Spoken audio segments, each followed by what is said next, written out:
Hey, welcome to our podcast. I'm your host, Tyrone Tan, and today we have a great guest. Her name is Emilia D'Anzica. She's an author, a speaker, and most amazingly, she is the founder of Growth Molecules. Welcome to our podcast. Thanks for having me. I'm really excited about what we're going to talk about today. Well, right off the bat, I'm really curious. The world of customer success and the economy, things are a little bit shaky right now. What are some of the things that, let's just say, maybe chief customer officer or VP of customer success, what are some things that they could do to right the ship? Because maybe they don't know that their their forecast isn't so great and they're starting to hit rough waters. What are some of the things that they can do to right the ship? I think it really starts with the inside, and that's staying calm centered and really focused on the North Star. So, if you present yourself that way, where you're really focused on the company North Star, your team, really understanding what's important to them in the organization, of course, what's important to your customers, you will come out so much stronger. If you show anxiety and stress and instability, imagine how that's rubbing off on your team, and they're on the ground day to day with your customers, right? Customer facing teams. So it's just really important that you stay centered, focused, really that person that they can count on as someone, even through rough waters, they're able to maintain calmness and really keep laser focused on what matters. So as the market, let's just say things happen, what are some of the how would a customer or chief customer officer or how would a VP of customer success start to see that they need to start making changes? I mean, they don't want to get, let's just say, hit on the side and just sideswiped. How would they know and how would they be aware and be ready? Well, unless you're living under a rock, hopefully you're thinking about artificial intelligence and how your team can leverage it to really scale. Because right now, the clients we're talking to at Growth Molecules, they're really thinking about capacity planning, segmentation. How can we have more clients managed under one CSM, for example, especially in enterprise, mid enterprise? And in those segments, you really need to equip your team with two critical things. One are the skills to have communication with clients, not only written, but also verbally in a way that's effective and that's focused on what the client cares about. Because let's face it, your client doesn't really care about your product. What they care about is how is the product going to help them be a hero and scale and do great things on their end. Now, the second thing they really need are tools. And everyone's talking about AI, but what AI tools? How do you use them? Just even simple things like our company now has paid Chat GPT. How can we get the most out of it?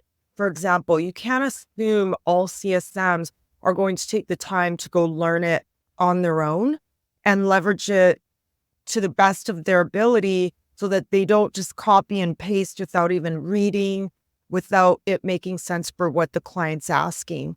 So those kind of things are important. What tools and what skills can we give our CS team to really scale? I think that's what CS leaders are really thinking about right now, because boards are asking companies cut back on hiring, make do with what you have, and in some cases, you need to reduce your workforce. And so it goes back to the first thing.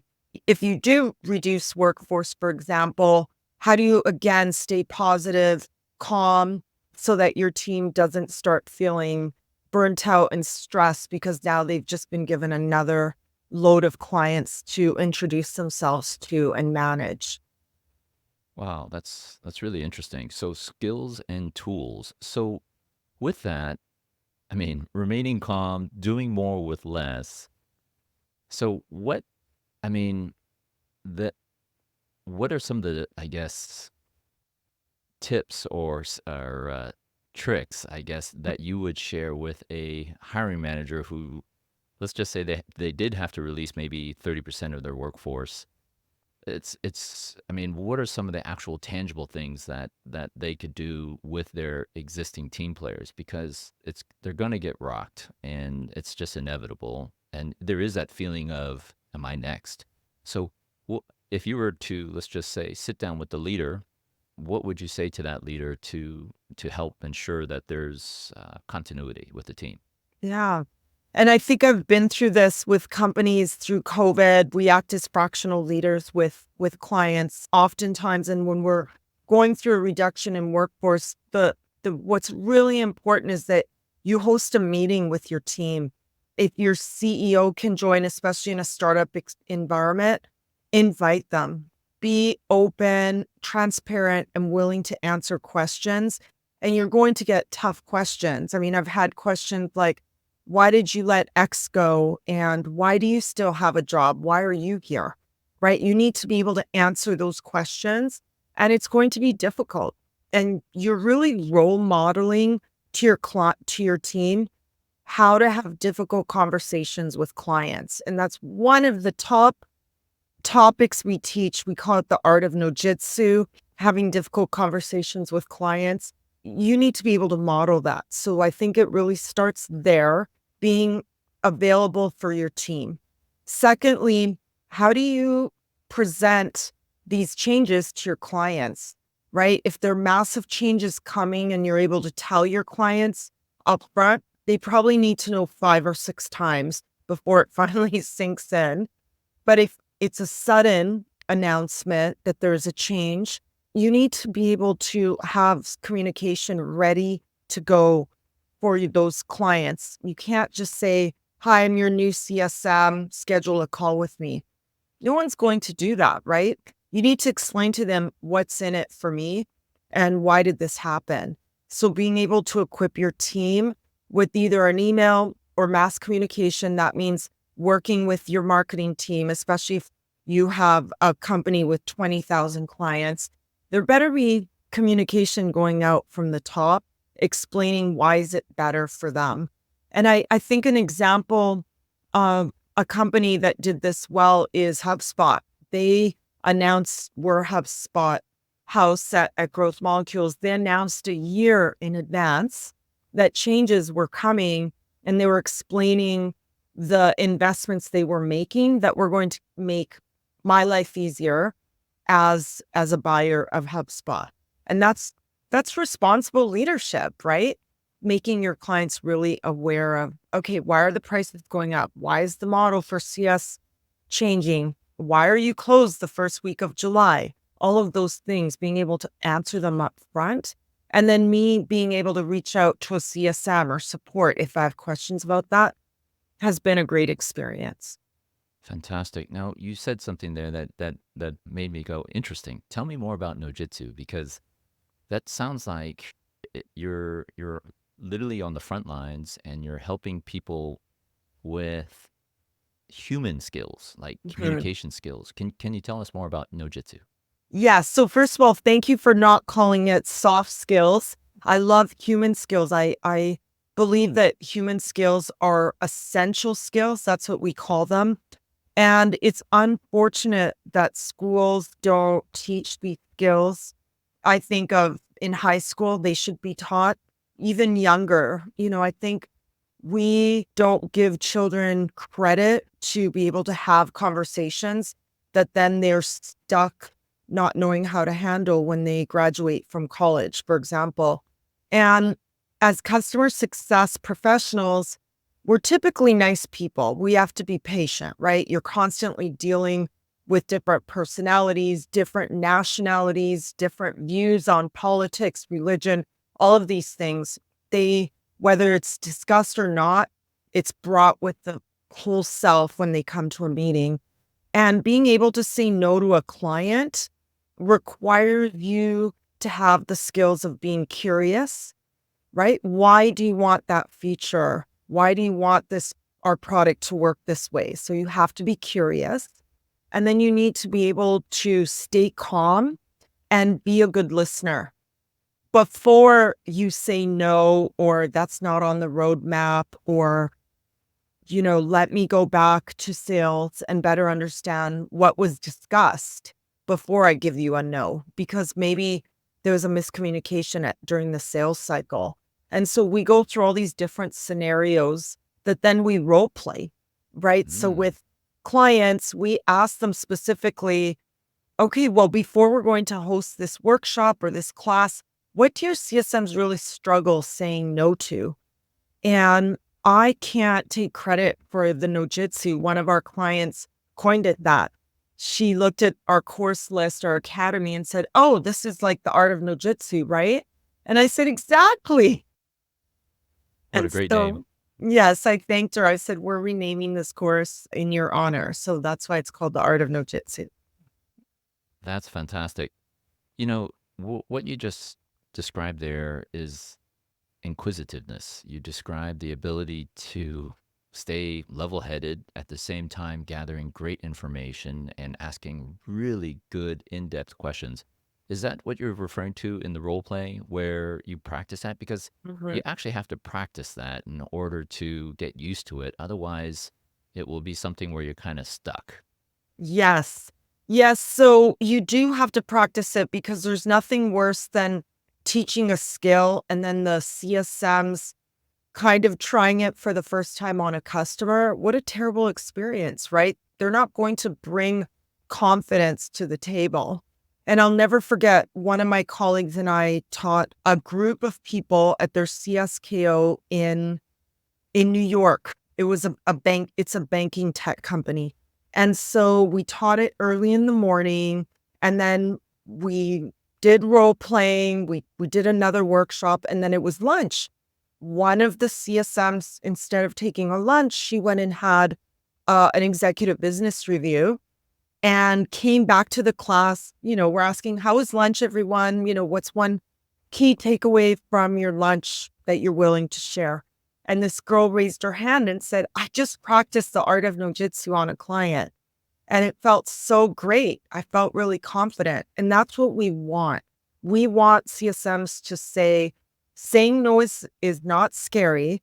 I can do it with confidence and still build deeper relationships with my clients. And that's really what the end goal should be. And that's why we just really work on role playing and believe that they should be real life scenarios that these CSMs struggle with, because the CSMs, we are typically really nice people. We want to help people, or being a CSM is not the right role for you. So how does that work when, I mean, you're talking about the early stages too, like the onboarding, and then you're also talking about the client and, you're really in dealing with them during the good times and the bad. How does that work in terms of the asking really in-depth questions to get a pulse of where that client is at mentally, maybe even physically, and Mhm. as well as their team, as well as their company and their health? How how are how are you, I guess, bringing that to awareness with your training? Yes. So things like tone are really important. How fast a person is speaking, how loud or quietly. Are they using expressions like their hand? All of those different things are really important, even if maybe they're not looking at you. Maybe they're distracted by something on the other side, or maybe they're looking at their phone. Whatever it is really important to be aware. And we teach them that you should be very aware of the environment around you, and that maybe when you're coming to a meeting, the environment around you is distracting you. You're not fully present. Your clients are very aware of that. And once they learn these skills around emotional intelligence, that's essentially what it is: being aware of what you're feeling inside, being aware of your environment around you, and then better understanding what is happening on the other side with my client. A child keeps coming in, or there's loud noises. Being able to pause and ask, hey, is everything okay? Is now a good time to continue this call? They may say, you know what? Thanks so much for noticing. I'm actually really distracted. Can we reschedule so I can better focus on our conversation? Wow, like someone's really touched that you're able to identify that they're not fully present. And so we go through those different scenarios where this might happen and how it's an opportunity again to build relationships. That's fantastic. So, I'm really interested. You've had the great experience of being a VP of customer success and not to mention a chief customer officer. You've hired probably countless of CSMs. So, what do you think hiring managers or CS leaders are going through right now? What are they struggling with in terms of recruiting or, they put an ad in LinkedIn, they get maybe hundreds of responses. What do you think they're struggling with? Yes. So I think, well, first in that scenario where they are, and it is absolutely hundreds. Some of the leaders I've talked to have shared in the first hour, we had 800 applications pouring through. It's completely overwhelming. And we don't even know where to begin, especially if there's one recruiter for the entire group. You're prioritizing, right? They're prioritizing you're in a hurry as well to get someone in seat working with your clients. And so it's really important that you're very clear in your job description what you're looking for. And then also, how do you present yourself on LinkedIn? How do you present the job description? We've looked at some with clients that we've worked with. They've shared it with us, and I've put myself in that CSM hat. I was a CSM for 5 years before I went into leadership, and I thought, "Wow, I'd never want to work for this company. Sounds very robotic, nothing interesting about it, and certainly not inspiring." And so you want to make sure that that position is one where there's interest. So you're getting the right candidates who are curious and they're not just applying with the easy apply on LinkedIn, but that they have the right skills. So you have to be clear in your job description and then thinking about how are you presenting yourself on LinkedIn, your company and yourself as a leader, because you need to inspire people. Today, good top talent has a choice, right? They have a choice where they can work. And if you want to hire top talent, you need to be inspirational. And people will find out who the managers are. If they're not looking you up and doing their homework before that interview, do they really want the job or care? Or is it just another job for them? So that's where I would start. Well, that's really well said. So you have 800 applications, resumes. They're filtering through. You call in maybe the top 10 over the phone. You do the phone interviews, and then you bring them possibly in person or over Zoom. What do you think? You know, what characteristics or traits or experiences do you think make a great CSM? Yeah. I'll go back to the emotional intelligence piece. Whether it's a technical role or not, you need to have communication skills and be aware of yourself. And now that I have an 18-year-old who's going through internships for self, I gave her the same advice because I'm disappointed the high school system didn't prepare these children to go out into the workforce and get these internship roles.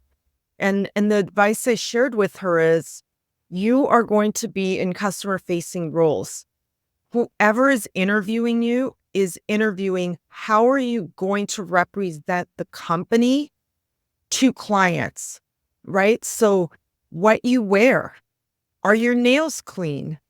How are you presenting that smile to a client? How are you listening and answering the actual question they asked you instead of going off on some other tangent? Those kind of things are incredibly important. And that's the advice I would give is how is this person coming in, representing themselves and interacting with you? Because they're going to interact that same way with clients. So being able to pause if they're unclear on a question, asking for clarification before they just jump into an answer or cutting you off, all the very important cues that stem back to emotional intelligence. great communication skills, I think has to be a starting point, whether it's technical or not, because that will heavily influence customer relationships. So, based on, let's just say, a pie chart, right? And let's break it up into percentages. How would you describe, let's just say, a CSM for, a growing SaaS company? They have 800 applications, but, based on that role, what do you think would be the makeup of that individual as a pie chart?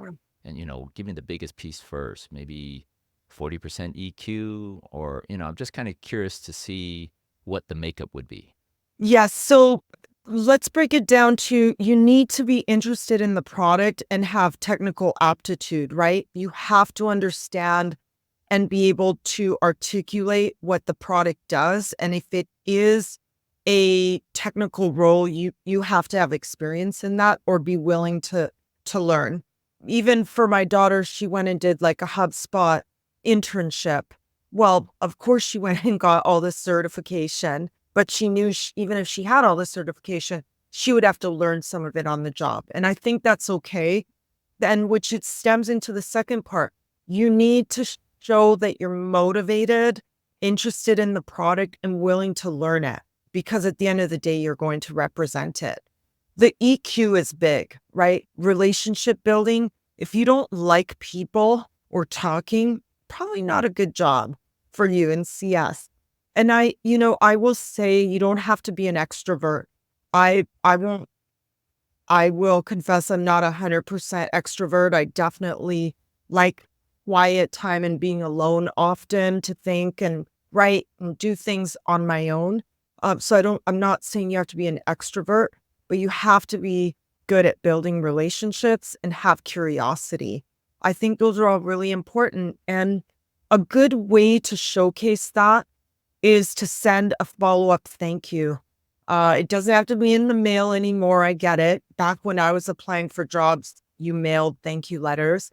Today, it's within 24 hours, a follow-up thank you email highlighting how you would communicate, right? Because you're going to have to follow up with customers. Even if there's great AI products out there that now take all the notes for you, they're not perfect.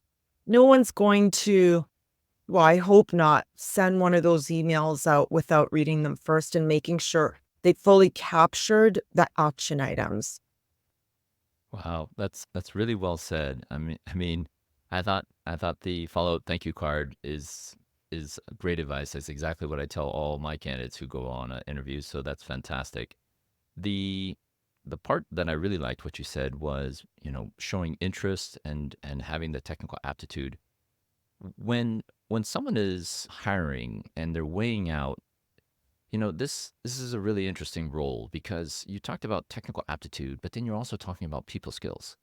That's kind of like sometimes it's the opposite sides of the brain working. You've got the data side, but then you also have the EQ side of the human. So, would you say that that is a challenge for hiring of finding that right blend? Because some people have a lot of the EQ, but they don't really have the technical aptitude.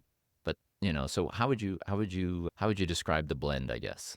Yes. So it is interesting because over the years, I've been leading growth molecules for the past 4 years and increasingly very technical engineers in customer positions hire us privately to do executive coaching to help them with those skills. They got a computer science degree and there wasn't any training on how to write professional emails without sounding rude, robotic, just no lack and a lack of structure in the communication. So I have often found myself at a Starbucks or a Pete's or whatever, a cafe with one of these leaders saying, I really want to grow my career, but I'm getting passed up in these positions in customer facing roles. I keep getting passed up. And I think it has to do with communication. So being able to be in a safe space where they can practice communication and these type of interview skills is increasingly becoming important. People are recognizing them. And I do believe technical people can grow and have these skills. I mean, the majority of the support teams we train, they're highly technical. They go through our academy training specific for support roles. They are highly technical people. They've just never received communications training, for example. And so that's what we seek to do is motivate them to learn them and practice them because practice is what makes progress. Well said. Well said. So, we have people who are hiring, but then they also have to make a decision. Do we hire the person who has that next level of potential because you want to develop from within and Mhm. you want them to become leaders as well for the future? What's your take on that? Do you look for the individuals who could be potential leaders, or are you just looking to fill and get the job done? What's your take on that? I wouldn't be where I was if people didn't give me a chance. They saw potential and they gave me a chance. My degree is in Canadian studies and a minor in social history. I went and got my MBA when I had 3 children living at home. Oh, So I took a very different path to tech, but my first job was at guru.com in the late 90s. And my first boss, Casey, I'll never forget her. She had already hired a customer marketing manager, had made an offer, but she agreed to interview me. I wrote this letter, found a job on Craigslist, showed up, did the interview with 4 leaders there, and then I sent them all a handmade card. I still to this day make cards for people. It's one of my favorite things to do, a handmade card. They rescinded the offer and gave me the job. oh, that is an And amazing story. And Oh, the reason I know where I am today is because as I grew my career, someone took a chance on me. I mean, how do I become a director when I have 0 director experience? Well, someone took a risk on me and said, "Okay, you've been in a senior manager role. I see, you manage 4 people. Okay, can you do operations across 80. That's what I was hired for after being a senior manager. I ended up being very successful at that across 80 CSMs. I was very interested in scaling and I told the VP that and he gave me a chance. So I amazing. believe in potential is my answer. Amazing, amazing. So in your past, you know, positions, what separated, you've got maybe 10, 20, maybe 50 CSMs, on a team. What separates the best from the rest, if you know what I Right. mean? Because typically the best will kind of rise and they'll Yeah. they'll just demonstrate something. What is that something? What is that piece that makes them shine versus others not as much? Yeah. So one of the PE firms we work with, I spoke at their event last fall and they put out some information around their entire portfolio. And one of the stats they shared, and now it's in all our communication, is A players outperform B players by 6x, and they outperform C players by 10x. Well, So you absolutely want your A players, right? You want to level everyone up. But if you have an A player that's a jerk, they can heavily influence in a negative way the rest of the organization. So not all A players are A players worth keeping. And what separates the A players that you really want to keep versus the ones, you should really consider, are they really making an impact on your organization, is they may not have started that way. They may have started as a C player because they were just learning the space, they were maybe changing industries, and you can bring them up. I believe you can make them A players by they have to be motivated, right? They have to be not only motivated to hit their numbers, they have to be risk takers. They mm, have to be able to identify when one of their colleagues is struggling and that their superpower might be having difficult conversations and say, Hey, I noticed the last call with this client I overheard. He was kind of a jerk to you. Do you want me to join and maybe we can figure this one out together? That's an A player, right? Wow. Not like, hey, you sucked at that call. That's not how I would handle it, but rather, hey, let's tackle this together. Those kind of things make an A player is the willingness to identify what's going on around you, what's your forte, lean in on it and help others. I really think that that's how you'll shine, especially in customer success. Wow, what you just described there was being doing something bigger than yourself and being more than just focus on yourself. And that's really interesting because that seems to be the common theme in that you're constantly focusing on the exterior and how you're making that impression outside and not so much focus on your inside, if that makes any sense. Yes, I think if you're selfish and you're just focused on yourself, people are going to notice, right? You'll Mm. soon be on an island. And a lot of studies out there. We have all this great tech, but people have never been lonelier. So I think helping is really remarkable. It feels good and it's the right thing to do. I had the pleasure of seeing one of your other videos on your other podcast, and you mentioned something very interesting. These executives have so many vendors to consider, and the skill of the customer success manager has to be able, with all the data, be able to tell a story to engage that individual in order to captivate them and to, let's just say, and get their trust. So how important is that ability to tell a story? More important than ever, especially in SaaS, in software. Companies and people want to be able to identify with people that are like them. So if I'm an SMB client, I don't care what Apple's doing, right? I serve different people. I have a different service. Why are you sharing a story about Apple with me? That's irrelevant per se. I want to know, how did you help another small business, and how can you help me in a similar way when with your product? And so being able to tell a story starts with listening. What does this person care about? What are they struggling with? And then sharing a success story where me, Amelia, can place myself and say, yes, I want to be that small business that grew their revenue by 10x over the course of 18 months. I'm willing to trust you, right? Let's go along this journey together. Because if you're able to tell a story, include numbers, place that person in the story, then you're able to gain trust. And that's really one of the essential skills customer success managers need to be successful. Ooh, that's easier said than done, and that was really well said.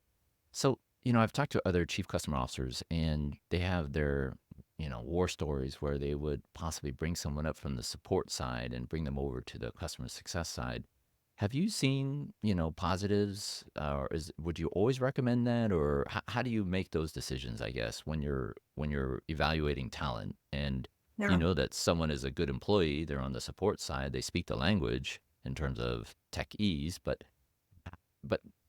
how do you know if they have the EQ side, if you know what I Yeah. mean? Well, I think whether you're bringing them in from support or sales, I've hired a lot of sales professionals to really have wanted to try customer success. I've asked them why, right? Like, Mm, why do you want to move to this position?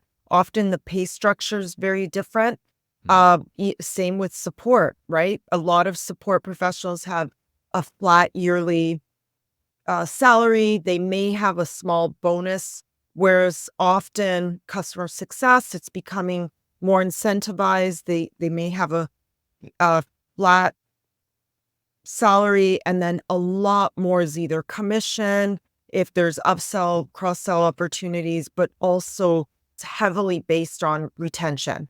And it's a completely different